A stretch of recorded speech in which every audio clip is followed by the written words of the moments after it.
back to my channel. I go by Dee, and this is my younger sister, Lillian. Hello. Do you want Lillian or Lily? I'm good with either, I guess. Or we could just do, on the internet I use Lily more. Okay, Lily. I go by Dee, she goes by Lillian, but our names are Diane and Lillian.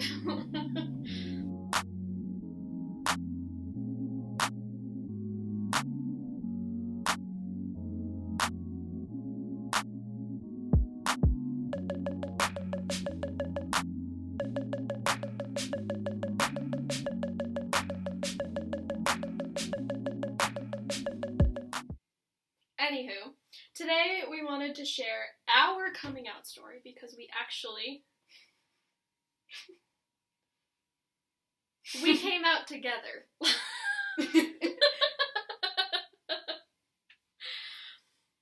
Yeah, it was last year, in April, I think? Yeah, I just remember it was, during spring semester. First off, what is your sexuality? I guess shorthand is, asexual. I think I tend to put it more as, mostly. But, yeah, I think I'm pretty much asexual, and, I still haven't figured out for sure whether I'm, aromantic. I feel like that's not entirely true, but I'm less worried about that part, I guess. Yeah. Do you agree that there's a spectrum? Yeah. You just fall closer to the asexual end of things? I think that's it. Yeah, because there's people that say that it's kind of more of a gray line for them, that's they don't feel it as much as other people, but it's still there. Evident. Yeah, it's still there. And then there's people that just entirely just no. And you're more on that end? I think so. Okay. Yeah. Does that vary by gender identity? I don't think so. Do you have any preference or no preference at all? I have I can't really say I've been interested in guys. But it was more likely than with a girl, I guess, but the only time I've really been out with a guy, it was still more I just really liked hanging out with him, I guess. Yeah. Rather than whatever people do. So would you say that's more just because it's more common? Since you were born female, you're more likely to date a male? I don't think so. Based off of my religion, I have been, encouraged to be interested in guys compared to girls because, one of the things you're supposed to do is get married, and, opposite sexes are supposed to get married. But I don't think it's, I don't think I can entirely blame it on that. I don't know if that means that I can blame it on society, or if it really is just me, but,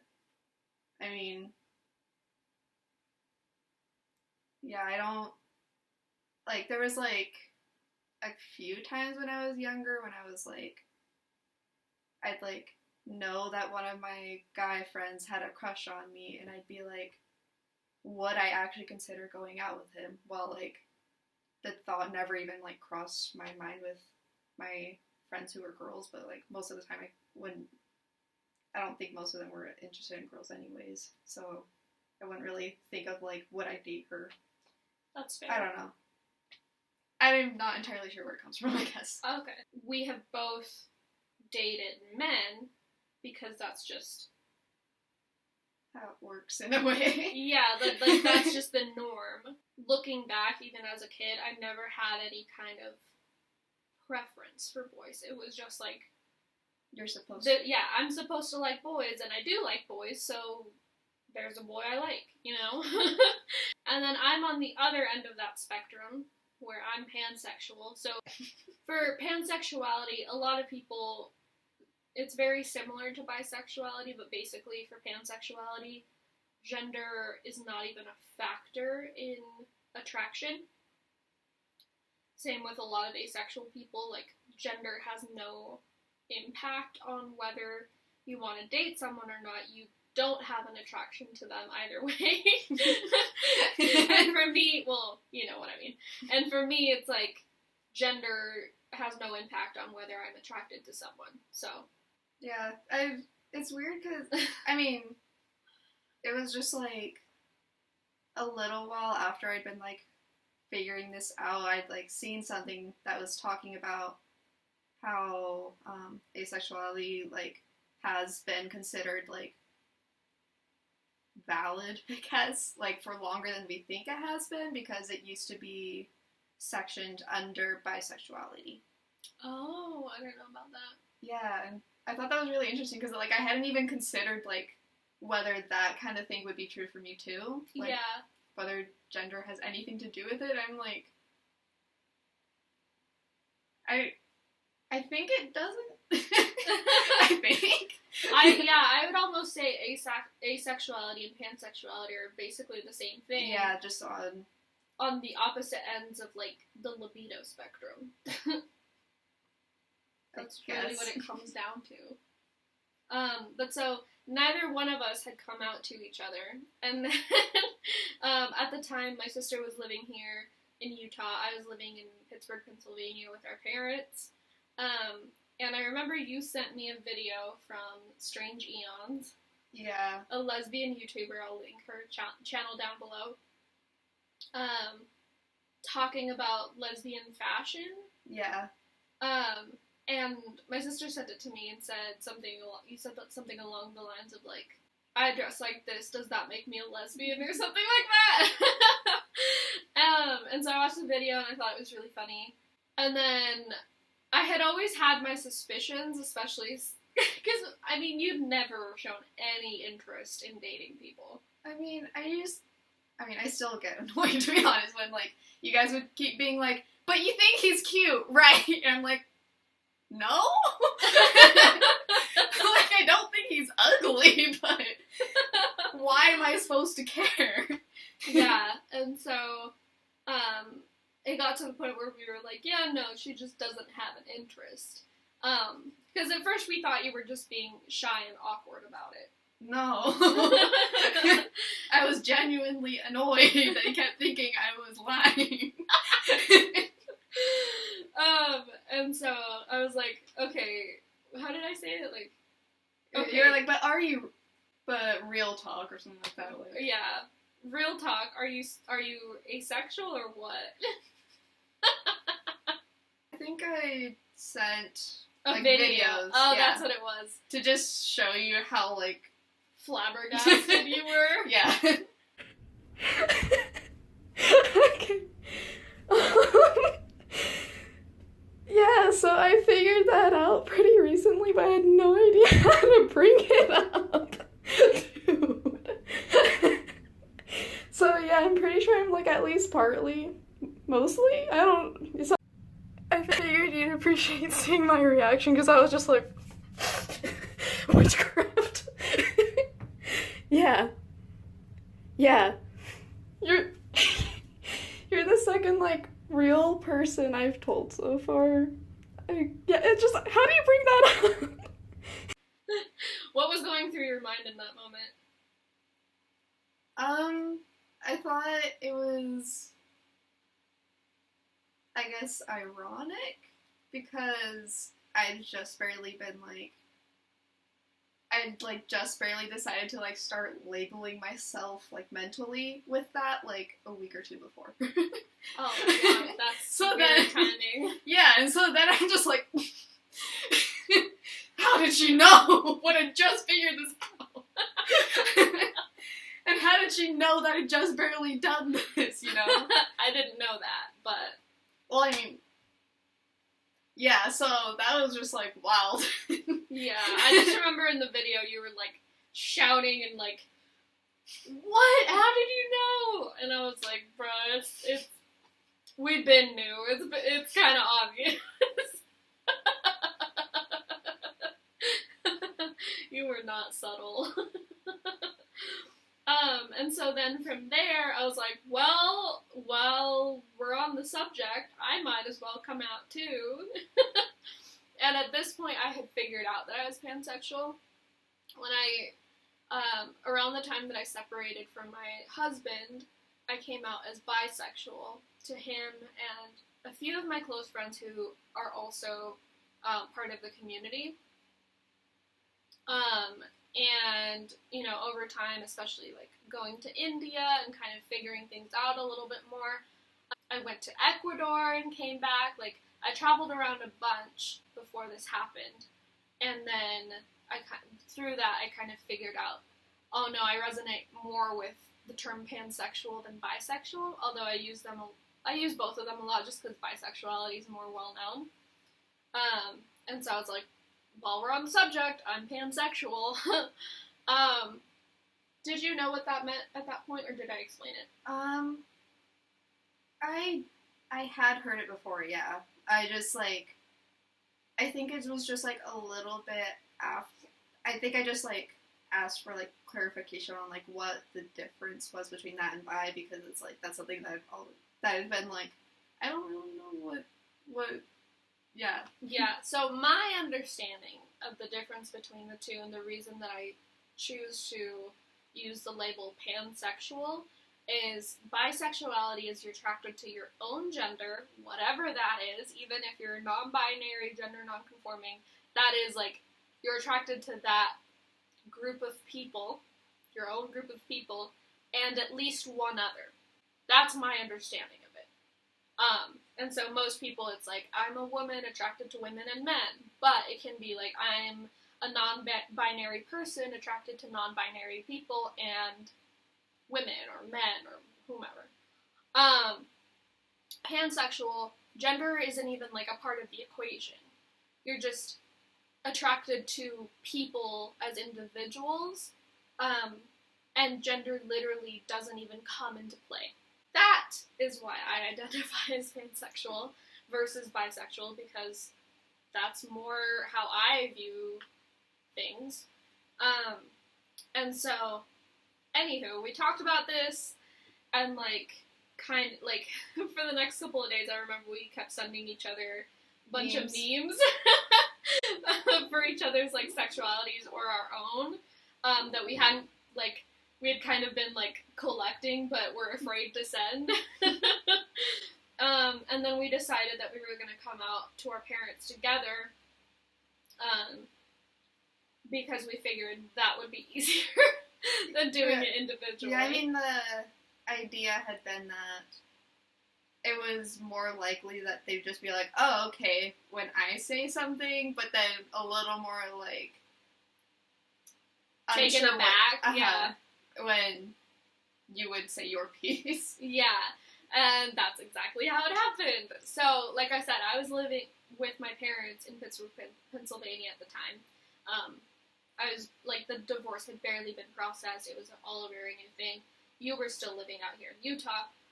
Yeah. So, I sat my parents down and I was like, Lillian and I want to have a conversation with you guys about something very important to us.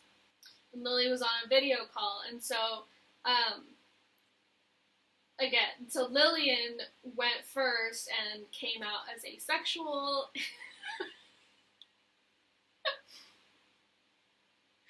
Not only were our parents like, yeah, that makes sense, we understand, we accept it. Didn't Dad say something about, like, oh, I've got books for you? And I was like, excuse me?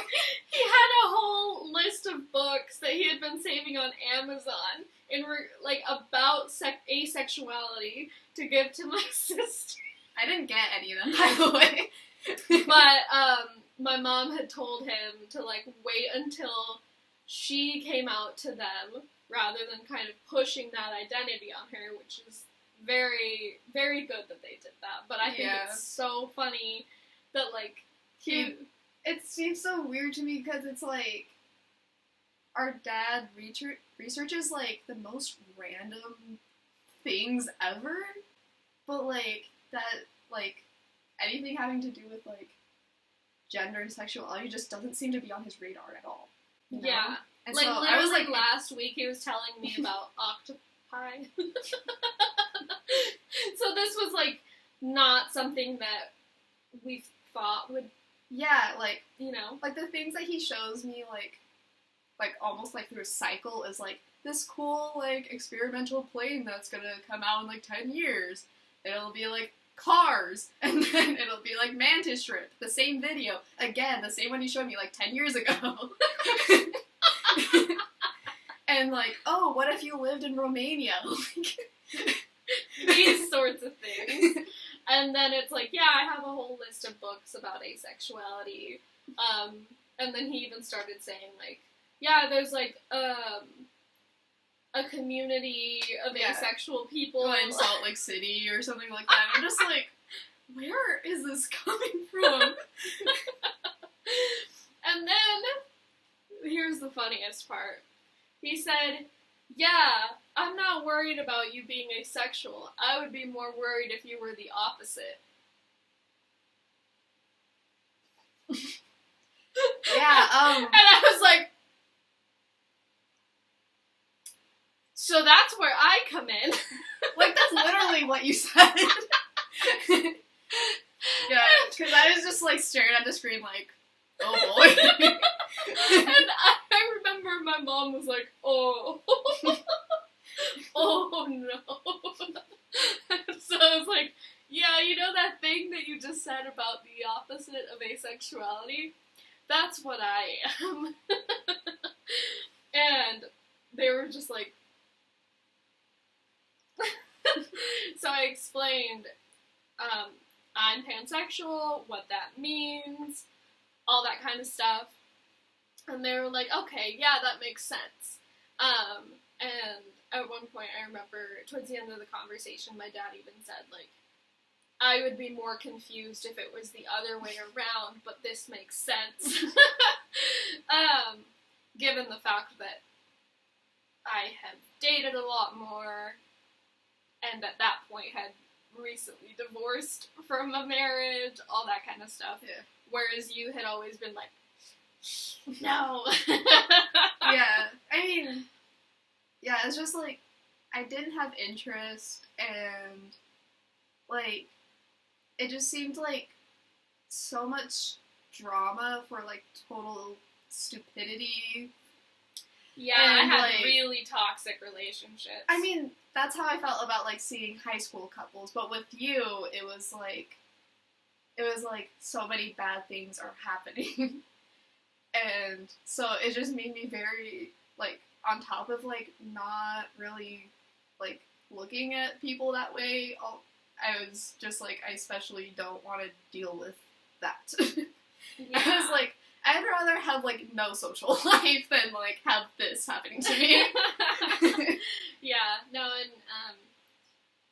part of the reason that I was able to kind of identify that you were asexual was the fact that I have a friend who's asexual, and I had spoken to her about that and kind of learned about it from her perspective, and so it wasn't this foreign concept to me.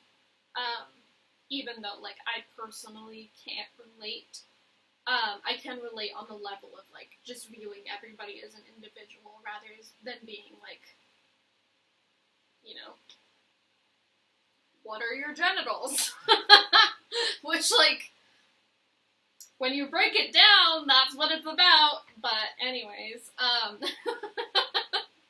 so that's our coming out story. I didn't want to do it on my own because obviously it is very much an intertwined single story that I can't really tell without you being there because it's just as much your story as it is mine.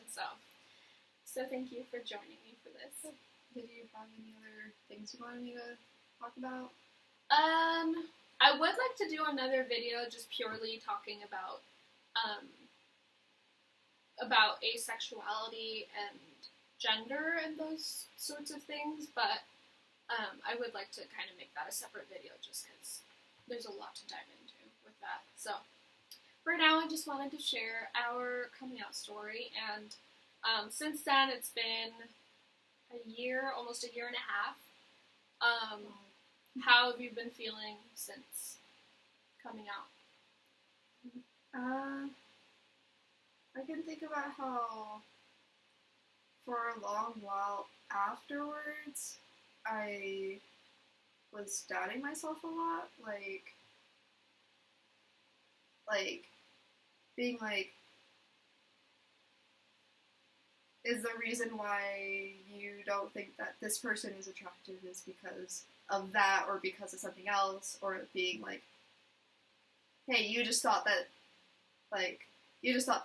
they look cool, like, what does that mean? And things like, I don't know, it was a very, like, kind of like my brain fighting me a lot on, like, whether I was lying, I guess. Mm-hmm.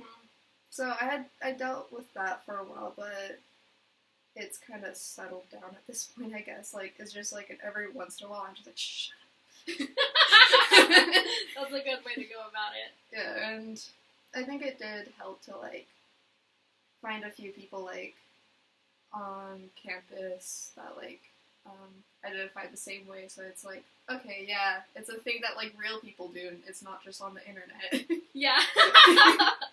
Yeah, because online communities can be extremely helpful for figuring these things out and being able to find other people that you can relate to, but obviously nothing really beats having people in person. Yeah. It was just, I think part of what made me kind of, like, feel like, what if it's not real, is, like, I was in a couple online communities where, like, a lot of people identified as asexual, and so at first it was just like, all the aces gather in this one specific niche part of the internet, but the other part of me is like, are they just saying that to be cool? Like, there can't be that many people in this one spot. And so, yeah, it was, like, kind of nice to, like, see some people, but not too many people in person. Yeah. I feel like pansexuality and asexuality are way more common than you would think, but because of kind of that conditioning and compulsory heteronormativity, you wouldn't know, because we, as ace pans,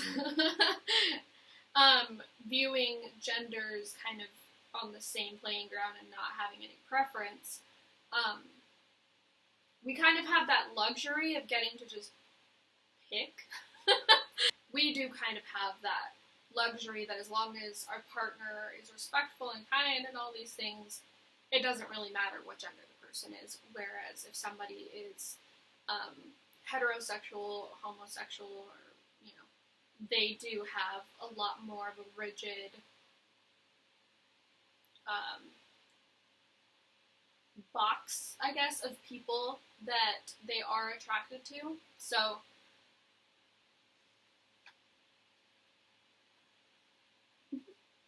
that is that on that. But I do want to dive into that a little bit more in another discussion, because there's a lot to unpack. So for now, we're just going to leave that suitcase in the back of the closet and ignore it like we would in real life. I kind of feel like I should mention that I first learned about, like, what bisexuality actually meant because of a YouTuber who I was following, and, like, that has nothing to do with what she actually posts. She's, like, an art channel, and then one day she felt like it was important to try to talk about, like, asexuality and, like, how she feels about it and stuff like that. And so I feel like it kind of helps me to feel like telling your story, I guess, can actually, like, help other people figure out themselves too. And so Absolutely. Yeah, I mean, there's so much representation when it comes to heterosexuality, heteronormativity, all that kind of stuff. So anything outside of that norm, if you have the, I guess, desire to share your story, share it, because it can definitely change people's lives. I mean, even just within, regular media, there is such a lack of proper representation for people who are ace or pan. The very little there is like Sheldon Cooper on The Big Bang Theory for ace people. For pan, I cannot think of a single person. For bisexuals, Tony Stark. is he bisexual? Yeah. Oh. Now you know that. Now I know, but like, there is very little representation, and it's usually like somebody who's like super promiscuous and just wants to have sex with everyone, and it's like, okay, well, if that's you, great, but like, hello? There's such a... Anywho, representation matters. Share your story. Open up discussions about these things. There is a spectrum. Asexual and pansexual people are real. Stop. Or am I real? You're not, specifically. Oh, okay. But asexual people are. So, anyways. Anything else? I think that's it. Thank you for watching. Like and subscribe. We will be talking more about these things in upcoming videos, and you don't want to miss out.